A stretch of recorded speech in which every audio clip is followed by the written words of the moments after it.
데살로니가전서 4장, 이 4장에는 이 데살로니가에 있는 성도님들을 권면하는 말로서 또 위로하는 말로서 그들을 다시 세우고 있습니다. 특별하게 하나님을 기쁘시게 하는 그 생활에서 이미 데살로니가에 있는 교인들이 행하는 바, 이 사랑에 그들이 형제 사랑하는 것, 그에 대해서 참 칭찬하죠. 사랑의 1장 3절에도 나옵니다만 너희 믿음의 역사, 그리고 또 사랑의 수고, 그리고 또한 주 예수 그리스도에 대한 소망의 인내, 이것을 이 사람들이 놓치지 않았다는 겁니다. 그래서 이것을 우리한테 배운 그대로 너희가 행하고 있지만은 더욱 많이 힘을 써서 행하라고 권면을 하고 있습니다. 이것이 바로 주님께서 우리에게 주신 명령입니다. 이 믿음의 수고, 그리고 사랑의 믿음의 역사, 그리고 사랑의 수고, 그리고 소망의 인내, 이것은 우리가 붙들어야 할 것을 사도 바울을 통해서 주님이 우리에게 명령하고 계시죠. 그렇지만 이 모든 것의 중심에 누가 있어야 되냐면 성령님이 이걸 행할 수 있도록 해 주십니다. 우리가 아닙니다. 우린 바로 성령님의 전입니다. 그런데 성령님은 힘 못 쓰는 부분이 있습니다. 이게 뭐냐면은 거룩입니다. 우리가 만약 거룩을 더럽히면은, 이 죄를 지으면은 성령이 말할 수 없는 탄식 가운데 근심하시고 우리 마음에 주님의 그 염려들을 불어넣으시고 하지만 우리가 그걸 깨닫지 못하고 계속 회개치 않고 돌이키지 않고 죄 가운데 들어가면은 성령께서도 우리 마음을 더욱 감동시키거나 이끄시거나 우리 마음에 하나님의 말씀을 깨닫게 하시거나 그 은혜가 우리 마음속에 우리를 하나님의 사람으로 이끄는 데 있어서 우리 마음이 막히게 됩니다. 그리고 점점 우리는 죄 가운데 빠져 사는 것이 익숙하게 되어집니다. 그게 편해져요. 그래서 다시 우리 마치 개가 토했던 것에 돌아가는 것처럼 그 더러운 것에 우리는 돌아가게끔 그렇게 되어 있습니다. 이 자연적인 순서입니다. 그래서 이 특별히 명령하시는 것은 뭐냐면 거룩을 지키라는 거예요. 이 거룩이 훼손되면 다 망가진다는 거예요.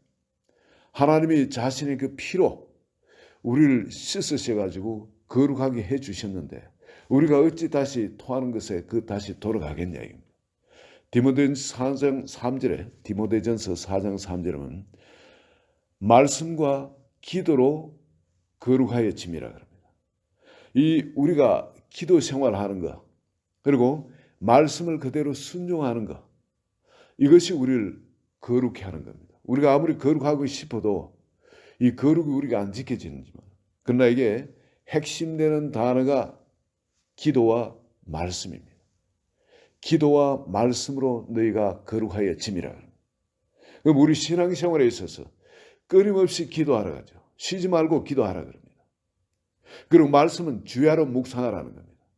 이 말은 뭐냐면 이 거룩 생활을 유지하는데 통뼈가 없다는 거예요. 누구보다 더 강하고 잘할 수 있는 사람은 아무도 없다는 거예요. 주야로 말씀 묵상하는 것, 그리고 쉬지 말고 기도하는 것, 끊임없이 주님을 의식하는 겁니다. 이건 외에는 우리는 거룩을 유지할 방법은 아무도 없어요. 이 목회자도 마찬가지입니다. 목회자도 마찬가지입니다. 어쩌면 목회자는 내가 썼다고 생각하니까 더 약할 수 있습니다. 물론 이 오랫동안 이래 달리기를 이래 해오고 계속 일을 하기 때문에 쉽게 이래 넘어지지 않는 그런 건 있지만은, 여러분, 우리 누구나 주님 앞에서 나는 썼다고 할 그런 사람이 없는 겁니다. 약할 때 강함이라 합니다. 우리 연약함을 알고 끊임없이 주님 앞에서 이렇게 말씀과 기도 가운데 나 자신을 끊임없이 부인하면서 주 예수께서 나를 통해서 하는 삶, 그 삶에 대해서 나를 드릴 때는 우리가 주님 안에서 우리가 강할 수 있습니다. 그러나 내 스스로 강할 수 있는 사람은 세상에 아무도 없습니다. 내 스스로 나를 깨끗게 할 수 있는 사람도 아무도 없습니다. 오직 말씀과 기도로 거룩해진다는 거예요. 그렇게 우리가 거룩해질 때 성령님의 능력이 우리를 믿음의 역사를 일으키는 겁니다. 삶 가운데. 이 성령의 이 능력이 바로 우리를 사랑의 수고를 할 수 있도록 우리를 통해 역사하시게 되는 거예요. 그리고 성령의 능력으로 우리가 소망의 인내를 가질 수 있게 되어지는 겁니다. 그리고 여기에 특별히 이야기하는 건 형제 사랑에 대해서는 더 쓸 것이 없다. 지금 잘하고 있다는 거죠. 그렇지만 11절에 특별히 또 권면해 또 너에게 명한같이 조용히 자기를 하고 너희 손으로 일하기를 힘쓰라. 이는 외인에 대해 단정히 하고 또한 아무 궁핍함이 없게 하라며. 예, 부지런한 자, 성실한 자, 그런 자에 하나님 축복하십니다. 하나님이 축복을 주실 것을 믿고 게으르고 기도만 한다고 해서 하나님이 역사하시는 건 아닙니다. 하나님은 물론 처음에는 긍휼히 여기시기 위해서 우리를 공급하실 수도 있죠. 그렇지만은 우리가 이런 성품, 정말 근면하고 모든 사람에게 모범이 되는 그런 캐릭터로 우리를 기르게 하기 위해서는 우리가 열심히 성실하게 일하는 사람이 되기를 원하십니다. 여러분, 우리가 믿음으로 아무것도 눈에 보이는 게 없더라도 하나님이 우리에게 주신 그 소원을 붙들고 믿음으로 한 걸음씩 움직이기 시작하면 주님이 같이 역사를 시작하십니다. 모세에게 애국을 보여주시며 그 길로 걸어가라 할 때 여러분 거기에는 죽음이 기다리고 있습니다. 자기는 지명수배범입니다. 자기 힘으로 아무것도 할 수 없는 걸 알아요. 자기 백성 하나 말하니까 그 백성이 그냥 돌아서 가지고 너도 나를 죽이느냐.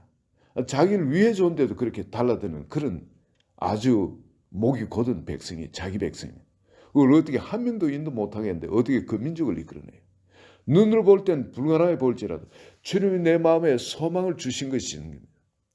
그럼 그걸 갖고 믿음으로 한 걸음씩 움직이기 시작하면은 결코 세워질 수 없는 우리의 인격 같은 완전히 망가졌는 어느 누구도 부모도 나를 어떻게 할 수 없었는 그런 인격인 나를 선생님도 나를 어떻게 할 수 없었는 어느 누구도 나를 건드릴 수 없는 이 망가진 이런 인격 같은 나라도 주님이 세우시기 시작하는 겁니다. 주님이 만들어가기 시작하는 겁니다. 눈앞에 일어난 전혀 불가능한 그런 일들도 여러분 주님이 함께 하시면 모세를 통해 그 일을 이룬 것처럼 우리에게 그 일이 일어나기 시작하는 겁니다. 이게 우리 크리스찬의 신비예요. 얼마나 이게 우리가 신나는 일인지 모릅니다. 바로 여러분 우리에게 주신 것은 이 기업의 영광의 풍성뿐만이 아니라 이 부르심의 소망이 그리스도의 장산 분량까지 자라가도록 하기 위해서 모든 걸 다 허락해 놓으신 겁니다. 여러분 절대 눈앞에 보이는 것으로 남이 이야기하는 것으로 경험으로 멈추지 마시기 바랍니다. 주님이 마음속에 어떤 소원을 주시는 품고 믿음으로 한 걸음씩 움직이시기 바랍니다. 주님이 역사하십니다. 주님 앞에 어떤 불가능도 있을 수가 없는 겁니다. 그리고 마지막으로 주의 강림과 죽은 자들의 부활에 대해서 이 데살로니가 교인들에게 소망을 주고 있습니다. 먼저 죽은 사람들은 이 사람들은 그리스도를 믿었지만 이 사람들은 천국과 상관이 없는 사람 아닌가? 예수님이 오시면은 우리는 예수님을 맞을 수 있지만은 재림하신 예수님을 맞을 수 있지만 이 믿다가 먼저 죽은 우리 부모님이나 이들은 어떻게 한다? 우리가 이런 신앙생활을 하다 그 전에 먼저 죽어버린 성도님은 어떻게 한다? 이런 근심하지 아니하도록 사도 바울이 바로 그 예수님이 오실 때 대해서 정확하게 기술하고 있습니다. 먼저 죽은 분들, 예수 믿다가 죽은 분들은 먼저 공중에서 예수님을 영접하게 된다는 거예요. 그분들이 부활해가 다시 살아가지고 공중에서 영접하게 되고 그리고 우리 살아있는 자들도 바로 예수님께서 호령과 천사장의 소리와 하나님의 나팔 소리로 친히 하늘부터 강림하실 그때에 우리 남아있는 자도 공중에 들림을 받아서 공중에서 주님을 만나게 된다. 그리고 공중에서 그렇게 주님을 만나고 이 땅에 변화된 이 땅에 천년왕국이 이미 임하게 되죠. 여기서 천년왕국을 지나게 되는 것이 바로 우리 성도의 새로운 삶인 겁니다. 바로 이것에 대한 소망을 가지도록 데살로니가 교인들에게 말씀하겠습니다. 오늘 우리도 역시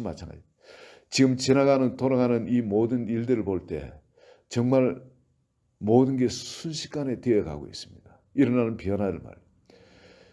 이 중동의 그 전쟁이 일어나는 것, 그에 대해서도 성경에 이 마게도니아 그 전쟁에 대한 그런 이야기 있잖아요.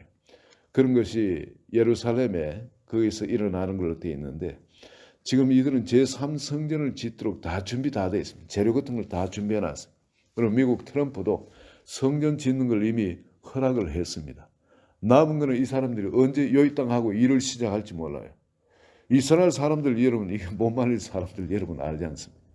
이분들은 반드시 어떤 일이 전쟁이 나도 다 죽어도 성전을 지을 사람입니다. 언제 이 일이 일어날지 모릅니다. 그리고 많은 분들이 예언하는 것은 순식간에, 예수님이 오신 건 순식간에 합니다. 여러 자기들이 보는 환상을 가지고 이야기를 하는데, 이 뭐 여러 가지 이거 일어나고 또 다음 것이 일어나고 예언대증 이거 일어날 굉장한 시간이 걸리지 않을까? 아니요. 순식간에 호다닥 이 같이 일어난다는 겁니다. 여러분, 우리가 이 마지막 때를 준비하고 사는 것, 이것이 참지입니다. 지금 정말 기도로 껴있기를 원하고요. 그리고 이 데살로니가 교인에게 사도 바울이 친히 가르치시고 본을 보이시고 그리고 잘하고 있다고 권면하면서 더욱 그 힘쓰라고 명령한 그것이 우리의 삶 가운데, 오늘 이 자리에 계시는 한 분 한 분들 그 성도님 삶 가운데 그대로 일어나기를 예수 그리스도 이름으로 축원드립니다. 우리 같이 기도합니다. 하나님 아버지, 우리를 향한 주님의 놀라운 그 계획, 안보를 기뻐합니다.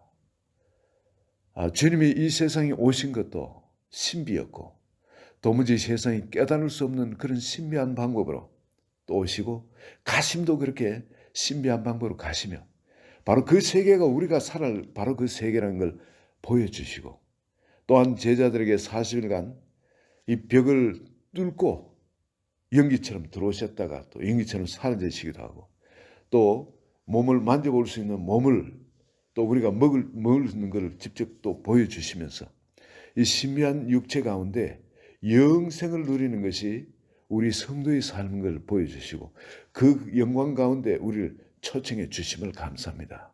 오늘 이 아침에도 부르심의 그 소망이 한 분 한 분 가운데 견고하게 심겨지게 하여 주셔서 이 세상의 일락과 또 우리가 지금까지 알아오던 그 옛사람의 그 익숙한 그 삶에 더 이상 젖어들지 않고 주님이 부르신 그 새로운 영광의 자리, 그 영광의 자리에서 오직 믿음으로 서 있는 그 은혜를 계속 누려 나가기를 원합니다. 한 분 한 분 가운데 이 믿음이 견고하게 축복하여 주소서.